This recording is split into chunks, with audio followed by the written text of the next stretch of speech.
Hay momentos en la historia que, bueno, lo cambian absolutamente todo. Hoy vamos a analizar uno de esos puntos de quiebre, la ejecución de Atahualpa, el último emperador inca. Y es que este evento no solo le costó la vida a un hombre, sino que selló para siempre el destino de una de las civilizaciones más impresionantes de América. Y esa es la pregunta clave, ¿no? ¿Cómo es posible que la caída de un solo líder provocara el colapso de una estructura tan gigantesca y poderosa? Bueno, la respuesta es una historia fascinante y la verdad muy trágica, llena de división, estrategia y una traición brutal.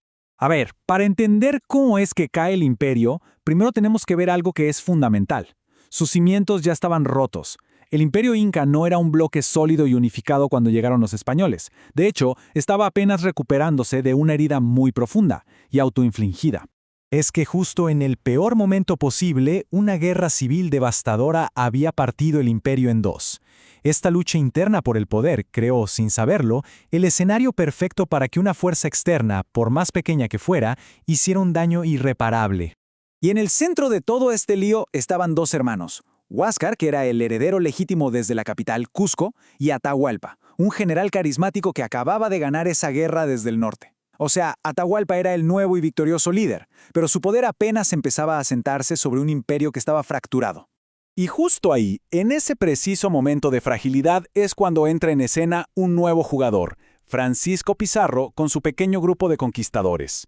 Lo que va a pasar a continuación es el fatídico encuentro en Cajamarca, un evento que, literalmente, cambiaría la historia del continente para siempre. Atahualpa, quizás subestimando a estos extraños recién llegados, aceptó reunirse. Entró en la plaza de Cajamarca con toda su corte, esperando diplomacia, pero lo que encontró fue una trampa. En cuestión de minutos, el emperador, la figura casi divina que mantenía unido al imperio, era un prisionero. Y aquí está la clave, la genialidad táctica, si se quiere, de los españoles. No se enfrentaron a un ejército, fueron directo a la cabeza. Al capturar a Atahualpa, Pizarro no solo tomó un rehén de lujo, sino que paralizó por completo la cadena de mando de todo el imperio. Fue un golpe maestro. Con el emperador prisionero, la situación se pone todavía más increíble. Atahualpa, que entiende rápido la sed de oro de sus captores, hace una oferta que parece sacada de una leyenda para intentar comprar su libertad. Pensemos en esa escena por un momento.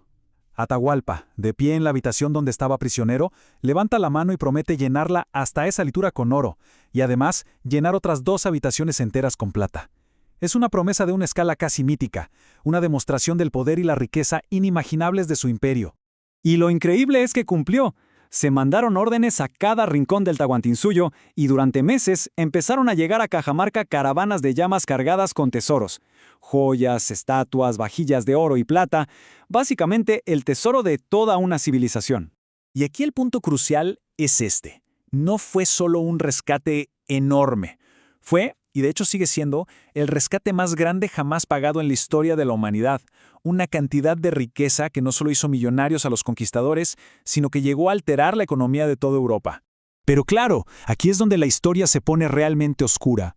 Una vez que todo ese oro y plata se juntó, se fundió y se repartió entre los españoles, la promesa de libertad se esfumó. Ya tenían la riqueza del imperio.